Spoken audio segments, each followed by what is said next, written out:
Since the beginning of its genocide in Gaza, Israel has attacked Iran, Iraq, Syria, Lebanon, Yemen, Tunisia, and now Qatar.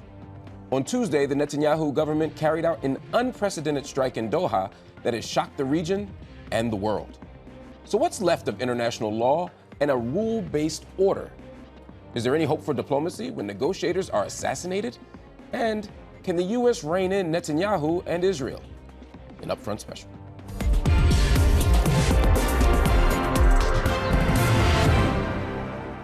Joining me to discuss Israel's attack on Qatar are Daniel Levy, former official negotiator for the Israeli government, Phyllis Bennis, fellow at the Institute for Policy Studies, and Hanna Alshaikh, the Palestine Project coordinator at the Arab Center, Washington, D.C. Thank you all for joining me. Hanna, I'm actually going to start with you. On Tuesday, Israel launched an unprecedented airstrike on Qatar's capital of Doha. The Qatari Prime Minister has described Israel's attack as state terrorism. Is that a fair assessment? Well, let's look at the facts. Israel bombed negotiators in the capital of the mediator. When Israeli officials, the Israeli negotiating team, which is led by the Mossad, travel to Doha, they travel there under the assumption and under the understanding that they will have protection in that place to negotiate a deal. The negotiators were gathered to review a ceasefire proposal that was introduced by the United States. When Israel bombs the capital city of a mediator, where a negotiating team was looking to assess what would have been, according to the Qatari foreign minister and prime minister as well, very significant concessions to bring this war to an end. They were struck to disrupt this.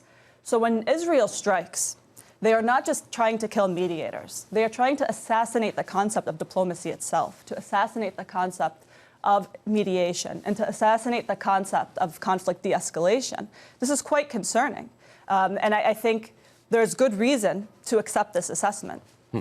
Daniel, the Israeli government would obviously take a different position. They've been very clear in saying that this was a necessary mission that was designed to address key leaders of Hamas. They used the word terrorist multiple times in their statements. They effectively said that this was a necessary military strategy, not an attempt to undermine diplomacy. How do you respond to that? If you believe that, then I have this fantastic piece of property on Mars to sell you, Mark. I mean, let's peel away the layers of BS, because this didn't start on Tuesday with that strike. Israel has made very clear what its intentions are. And the idea that this is a war against Hamas, or that you remove this Hamas leader or another Hamas leader, and that is going to change the negotiating dynamic, that is going to be the way this ends, that has no credibility whatsoever. Partly it has no credibility because of just how much Israel is engaged in that in the last 23 months. So I don't, though, even think that the Israeli narrative of, you know, this is the way that you defeat Hamas, that you end the war, I don't think that explains why you would do this in Qatar.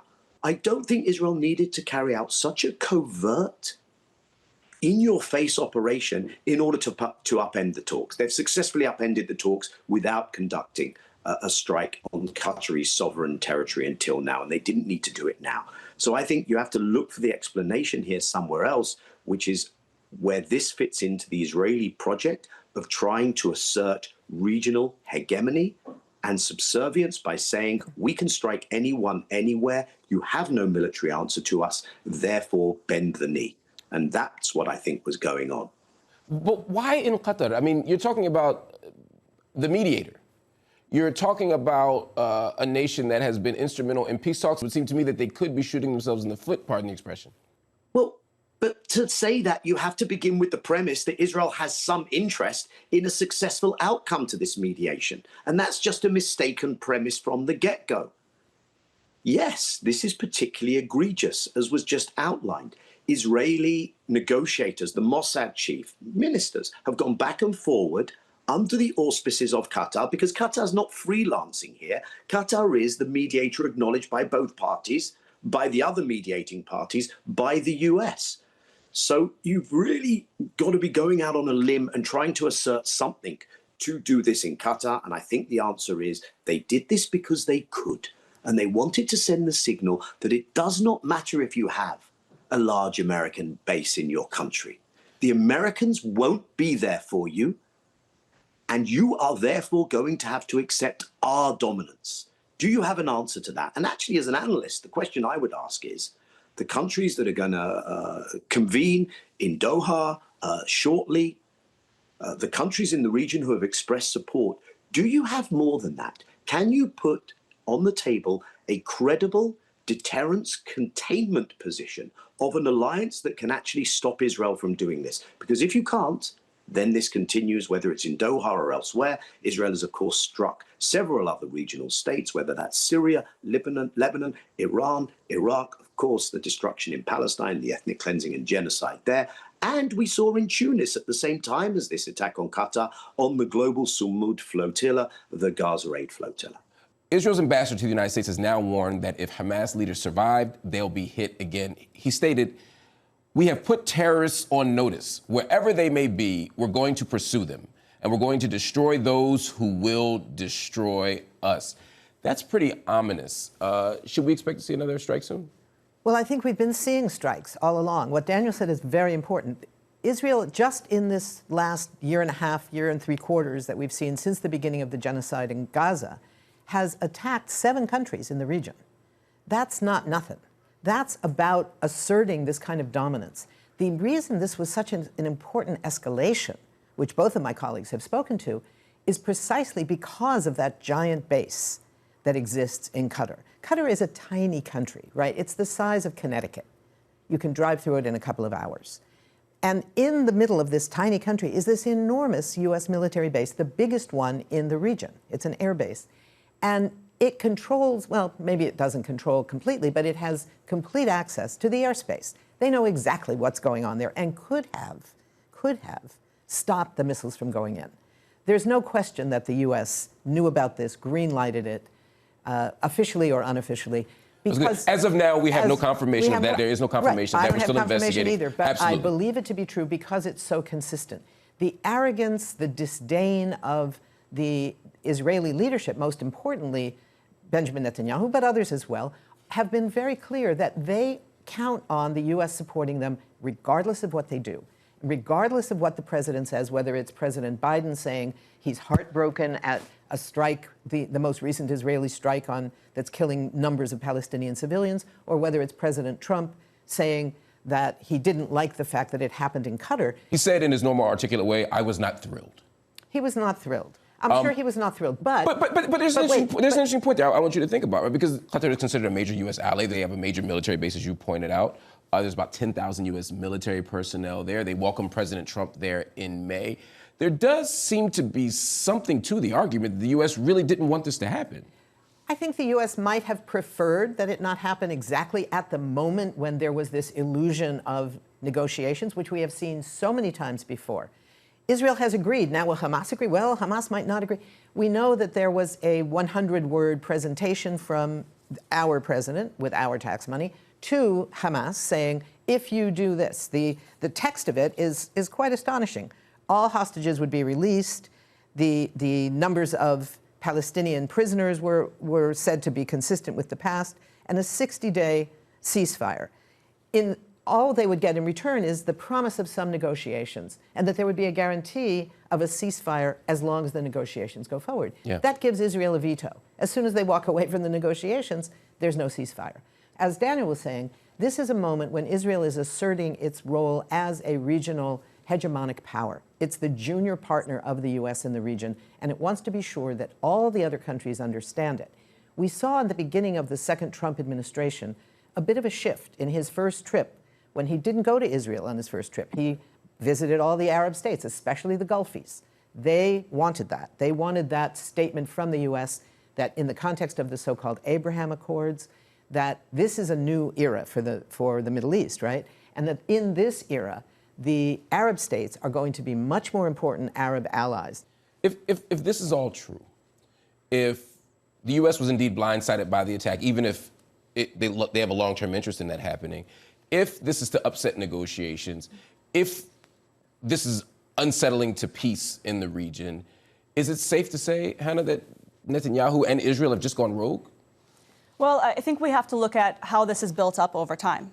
And I think it has just as much to do with Israel possibly going rogue in this question as it has to do with the nature of the U.S.-Israel relationship. Israel is emboldened to attack something like 7 countries in 72 hours. It hit its furthest east point, meaning Qatar, and its furthest west point, meaning off the coast of Tunisia, within this small period of time, and it kills dozens of Palestinians in Gaza per day. It's emboldened to do these things right now because of an acceleration and accumulation over time. In the past, from time to time, the United States would look at the behavior of Israel and say, okay, this provocation is not in the interests of the U.S. in the region. Let's scale it back. They did this in 1956 in the tripartite aggression against Egypt. They did this in 1982 when Palestinians, the PLO, this predates Hamas, negotiated with the United States to disarm in Lebanon and to leave the country. PLO fighters leave, and Palestinians are brutally massacred in Sabra and Shatila during that time. But what happened over time, it predates Netanyahu, and it has more to do with just his personality, and it predates Hamas, like I had mentioned, is that the U.S. has taken more and more and more of a hands-off approach when it comes to constraining Israel, and if anything, like Phyllis mentioned, Israel is very much regarded as the junior partner of the United States in the Middle East, especially. But it's feeling like the tail is walking the dog now. I mean, you mentioned the Suez crisis, you mentioned Lebanon. I mean, there are these moments where the U.S. has pushed back, and the pushback has been effective. It seems now that Netanyahu is not particularly responsive. He seems to be thumbing his nose not just at the international community, but many would argue the United States itself. Is Netanyahu completely unwilling to engage anybody? Is he completely uninterested in playing fair or playing ball with the United States even? It's staunchest ally. Yes, because the message that he was given time and time again, and that his predecessors were given, like Uhud Olmert, whether it was 2008 when he cynically used a truce so that he could prepare the ground for his massive assault on Gaza in the winter of 2008, or whether it was 2014 when Palestinians announced a national unity government. So he launched, Netanyahu then launched a savage attack on Gaza that killed over 1,000 people in 51 days. In all of these times, the lesson that Israel was told is that you can defy international norms, you can exceed new boundaries every single time, and then the next time you exceed a boundary, you can continue to count on U.S. bombs to keep flowing in, for the military finance to keep flowing in. And if anything, we'll increase it for you with more emergency funding. Then how do you make sense of all this? There is a clear contravention of international law, a violation of international norms, informal and formal peace treaties and agreements, under the table, over the table talks. All of it's been violated at this point. How do you make sense of it given Israel's geopolitical positioning right now? Well, I think this is what's perhaps interesting and a little bit intriguing and poses some new questions, because Israel acting like a rogue state and America being the rogue enabler of that is, as Hanna and Phyllis have explained to us, hardly breaking news. That's the old story. And it went from a level of Israel being able to serially violate international law to a level under the Biden administration where Israel could engage in commissioning a genocide against the Palestinians. And that was, of course, picked up by Trump. What I think is new today is that Israel is turning around and saying, under Trump, can we actually convince this guy to put ourselves in a position where Netanyahu, I think, has gone to the American president and said, you know why people love and respect you, Mr. President? Because you're tough, because you're strong, because you're the meanest guy in the room. And that's us in the region. And yes, your allies are angry today. But what about next week and a few weeks from now? When they see they've got no other option, they're not going to leave you, Mr. President, and you're not going to leave us. So this is the play under the Trump administration to engage in a new version of that rogue actor with the support of the US. And it is precisely this hegemonic project which says we can finish the job of annihilating and removing the Palestinians, and we can have the rest of the region accept our dominance and our leadership.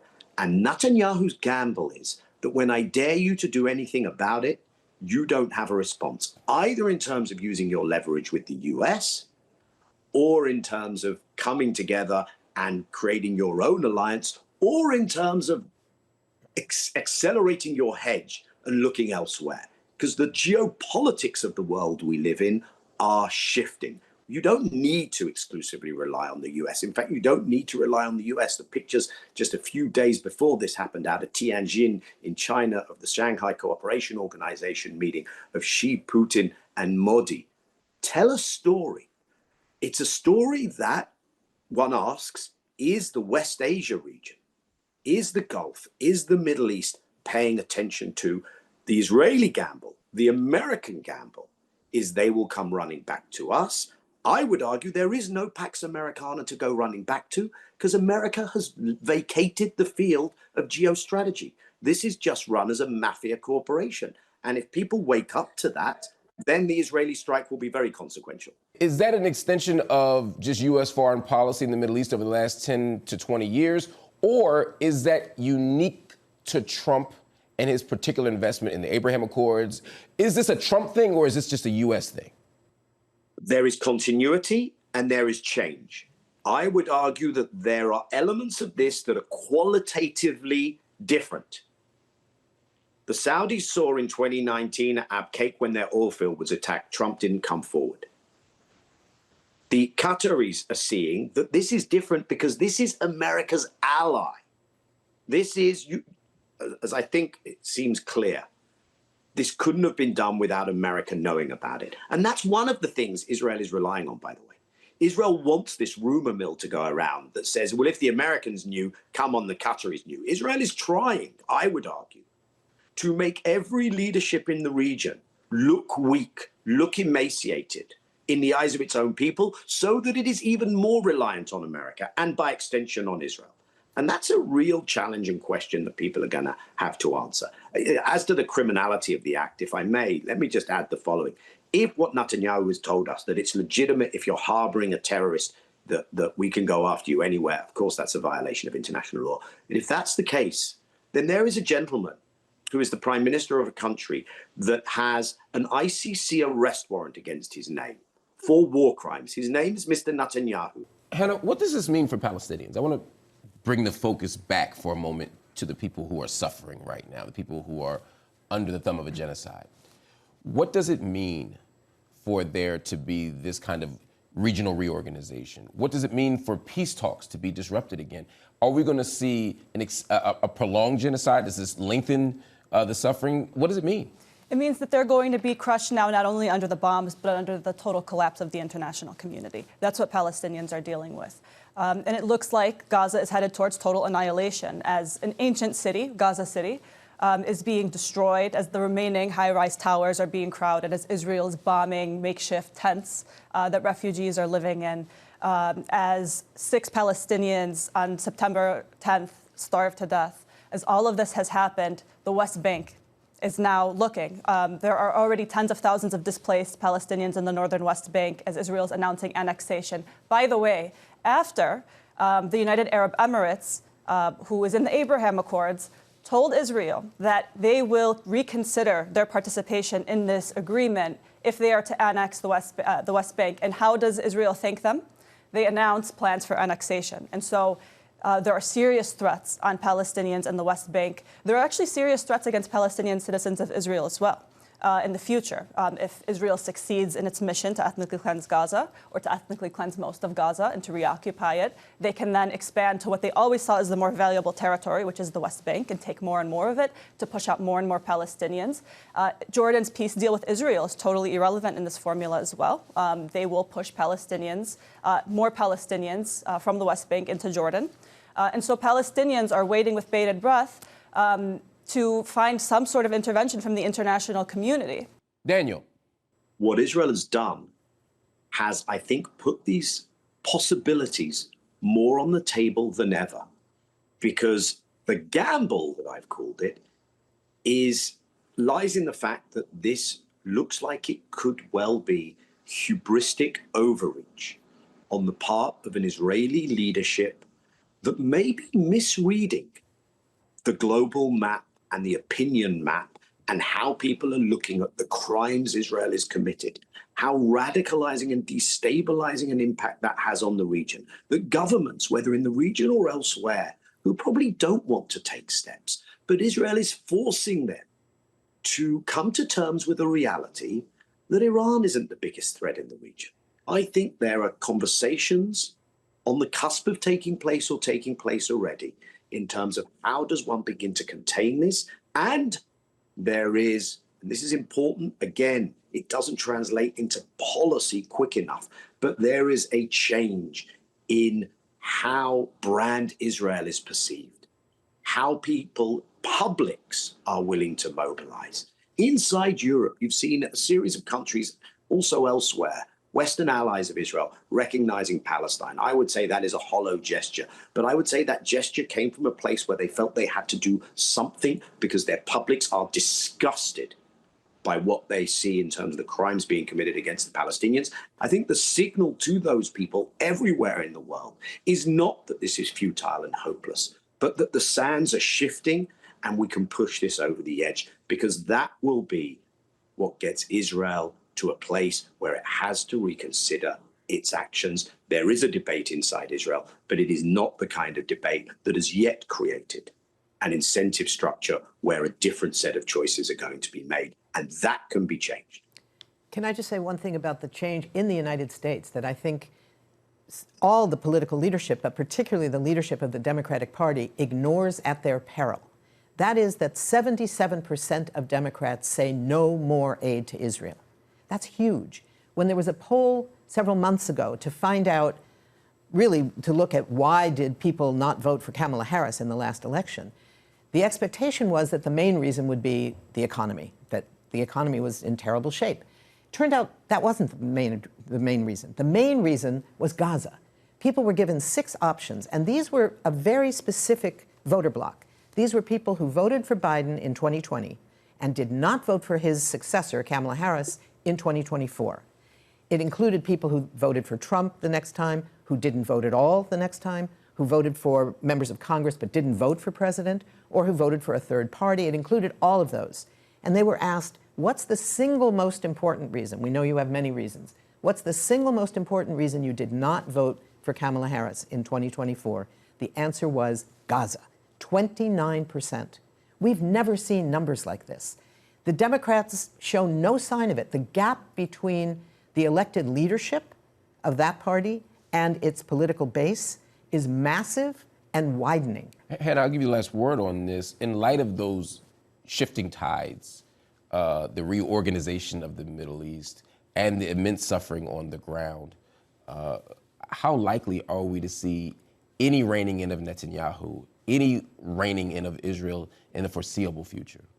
But before I get to that, I would like to just add one note on this issue of what's changing in the big picture, which we've been discussing throughout our time here, but also specifically what's changing within the United States itself is that for decades now, U.S. politics and the U.S. general public has become more and more polarized than ever. They move further and further away from each other on every single issue.